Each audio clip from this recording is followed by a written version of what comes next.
You have claimed thousands of pounds in a second mortgage allowance, which I think most people in this room will feel you are not entitled to, and that letter does not address it. Thank you very much.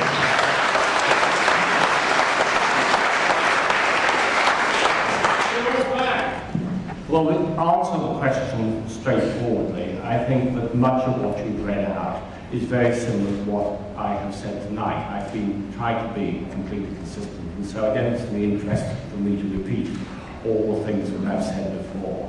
But just to say one thing, there might have been an ambiguity in the way that was phrased, but I might have thought there was anger and distress that I was no longer David Cameron's advisor. I was, of course, referring very clearly to the events, not the actual effect.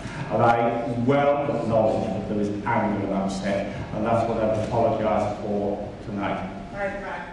Mr MacKay, can you please explain to me and the people you serve why you should continue to serve in office as our MP? How can you ever be trusted again to do the right thing and in a moral way? With council tax bills rising again, the economy in real trouble, people losing their jobs, and quite frankly, the redevelopment of Bracknell is a joke. Please tell me why you should keep your job. I, for one, will not vote Conservative for you if you are the candidate. That's the first one.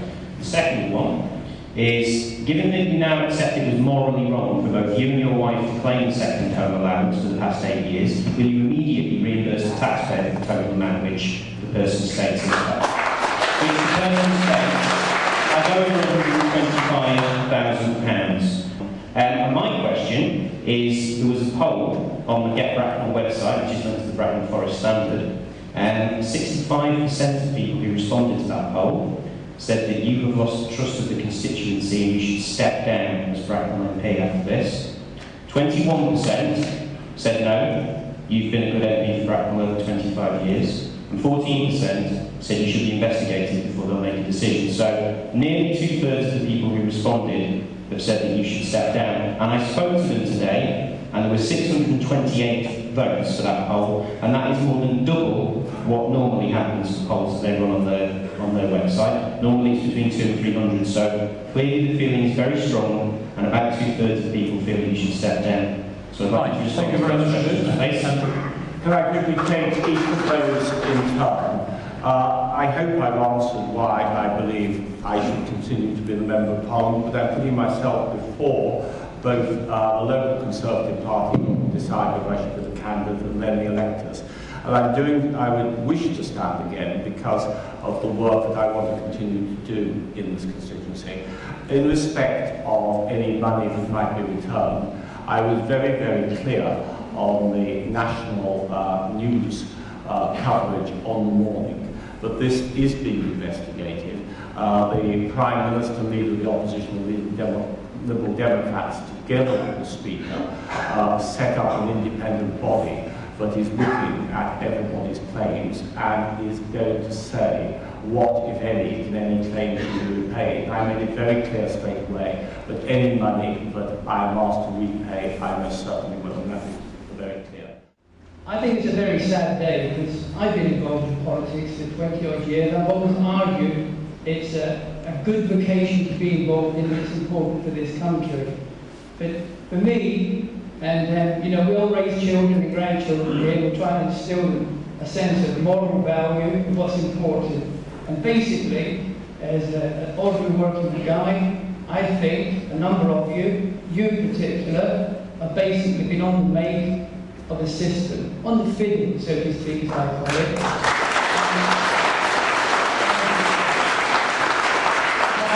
My last point is, there must have been a point, because there is a point in everyone's consciousness when they say, is this claim right? And anyone, by any stretch of the imagination, who even thought for a few moments to say, can I justify this? I think they wouldn't have claimed it. So morally and conscientiously down.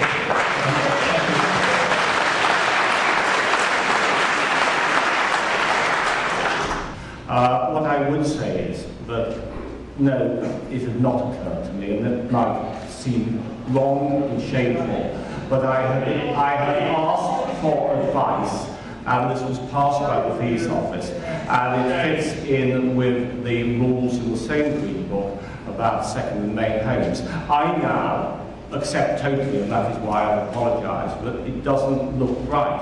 I've accepted that completely. And I just again ask to be judged on my record. I work with a number of community groups, people on fixed incomes, pensioners, who don't have the same opportunity as you have to fill the books. These people are feeling the real pain of this crisis, and it is the hypocrisy and double standards that I find disgusting. Now,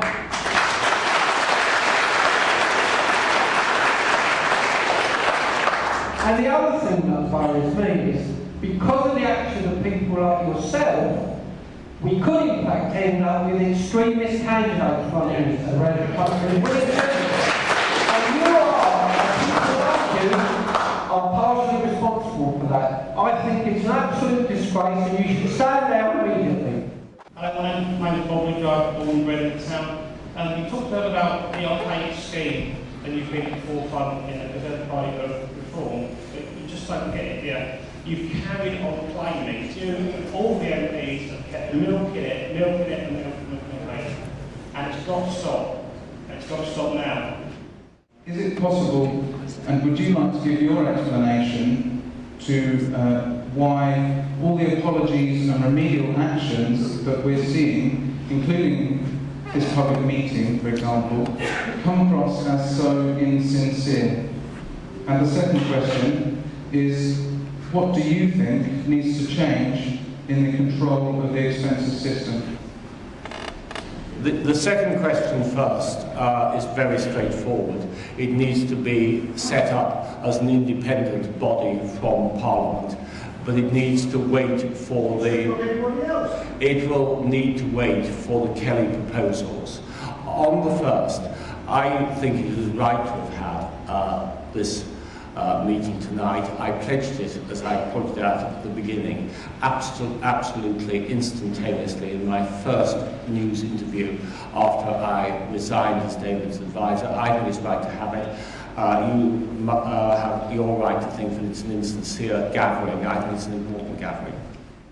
What I can't understand, your first comment was that you were looking into this expenses claims. How long ago was you looking into this expenses claims? And also, if you know there's a flaw in it, why did you still carry on with it? Why didn't you get them on your feet in Parliament and fight for the expenses to be audited? And why should we have to ask you to put the money back? Why didn't you offer? Answer all three. There are three important questions. Let me take them in reverse order. I need to know how much money should be paid back. I have no figures. Yeah, we have. Wait a minute. It is right and proper that I do what I'm told to do and I pledge to do, and that is simple and straightforward. Secondly, we only set up on Wednesday the internal examination. I was one of the first to go through it, and the moment that this was brought to my attention, it became absolutely public. It was nothing to do with any exposure by the press at all. My question is simple. In July 2008, you voted against the reform of MP's expenses, against the recommendation of David Cameron, yet you say you were so close and such an important advisor to David Cameron. You said at the time that one of the reasons you voted against it is because it would do nothing to reduce the amount of money spent on second homes allowances by MPs. Whilst you were advocating the right to premium allowances, as you show such terrible double standards and quite frankly such greed, when the major challenge our society faces today is the credit crunch caused by greed, how can you convince anybody today that you're the right person to represent us going forward in the future?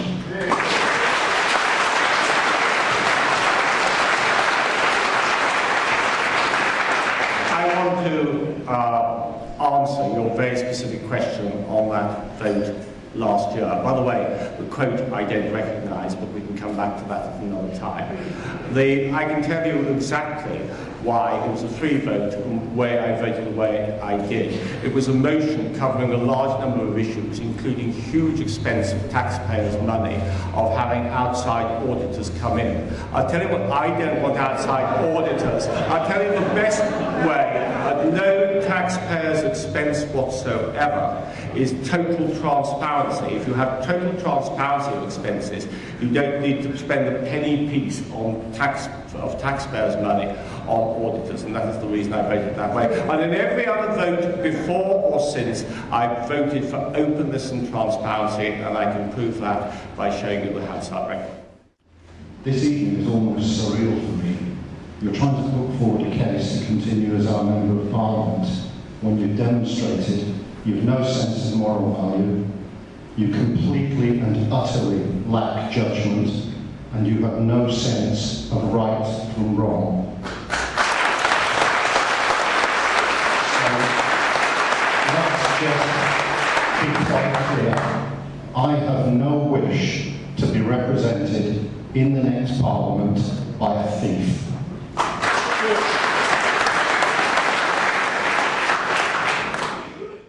It's very depressing and disappointing that it's come to a sort of pass like this. But I do find it a bit of a mystery now, because many of us thought we've actually lived in Bracknell until quite I have never said that I have lived in this constituency. I have not lived in this constituency. Never once have I ever said to you or anybody else who had. You might have reached that conclusion, possibly because I spend so much time here and devoted so much to this constituency. What counts is not where you live, it's what you do and being here and working here, which is absolutely important.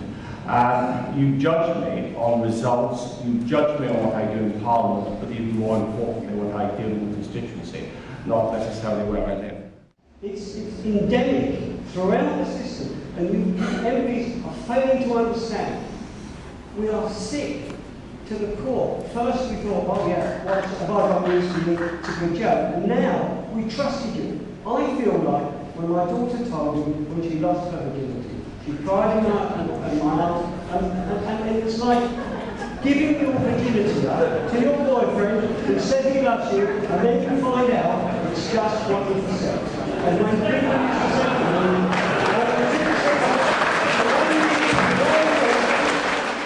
my name's John Phillips, I've been a constituent here for 10 years. I've already quoted this week in the newspaper as saying, until it was brought to my attention, it did not occur to me that it didn't pass the reasonableness test.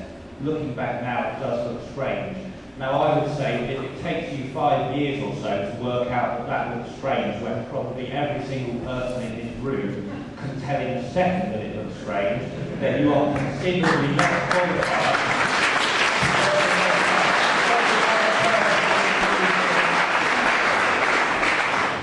I would simply say, that I'm repeating myself, I know, but I asked for advice. I came up with no suggestions whatsoever. That was the advice I was given, and having done that, I did not give it a further thought, because I was doing many, many other things, representing this constituency, working in Parliament, making sure that my expenses never before correct. And there is no question about any item of my expenses. They have been through with a tooth comb. It's not just the second home situation that I find absolutely appalling. It's the other items which we may overlook, shall we say. £50 for goblets, £2,740 for cleaning of your London home, £1,500 for reglazing of your conservatory, £69 for a bin, £32 for tumblers. That is ridiculous, quite honestly, and I don't feel I want to pay my taxes for you to furnish your homes, well, to things I probably couldn't afford, basically. And I'm sick of hearing about the fees office opening. It's the fees office actually written by the MPs, so you can't really use that as an excuse, I'm afraid. And I feel really, because you have done the work, certainly in Profile, and I know you've done it for the rest of your constituents, but all that you've done has now been wiped away because of the greed of the ordinary people here.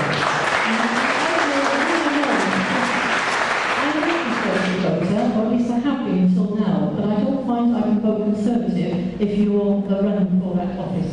So I repeat that, if you're not self-serving, then you would actually give the constituents a chance of putting somebody up for a candidate that would actually be acceptable to them. But at the moment, I don't find you are, and I'm sorry to say that, because I think you have done good work in the past. So you can imagine we're all extremely angry about this because you've ruined our constituency basically, and none of us wanted that to happen. But you can't really get away with this. You've been one of the highest claimants of this whole issue. And no amount of apology will ever change people's opinion on what you stood for.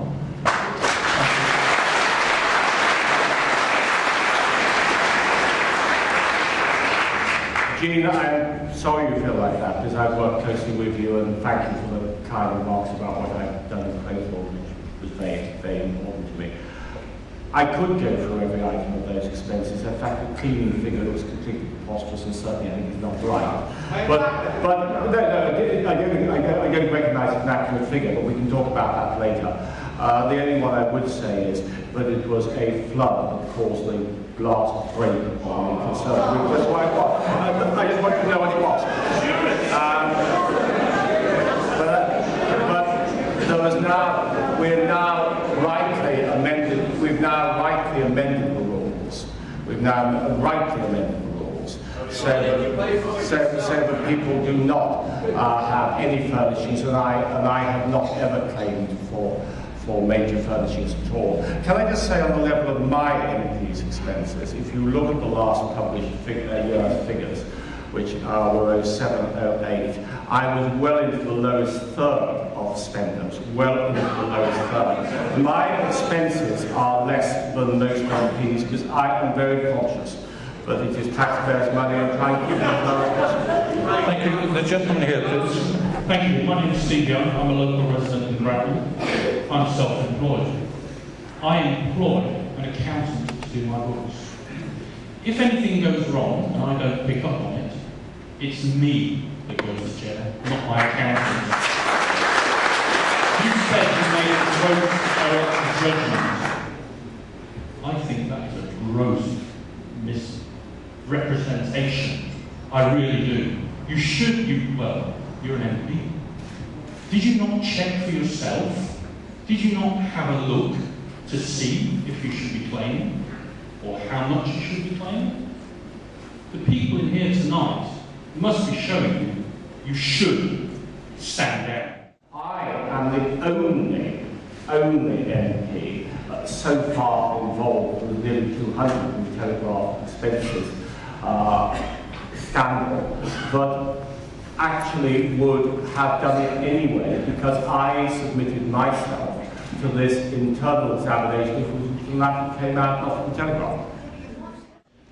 In the present, you've got balls appearing here tonight.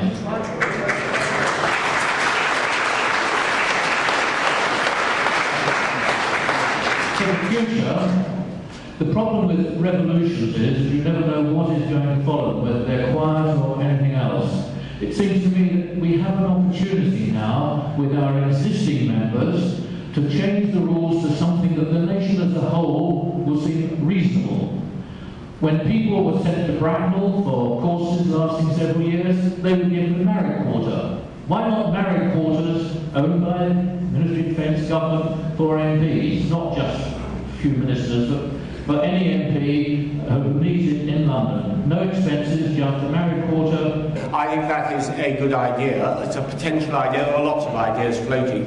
This is what Sir Christopher Kelly is going to look at, and he is going to give recommendations. And I believe that all MPs should accept in advance, or whatever his recommendations are, that we decide to accept them. But what I don't think is a good idea that the MPs set their own rules for expenses, allowances or salaries. It's invidious. It should always be done by an independent outside person, and we should accept whatever they decide, which has to happen in many other organisations and many other parts of the public sector.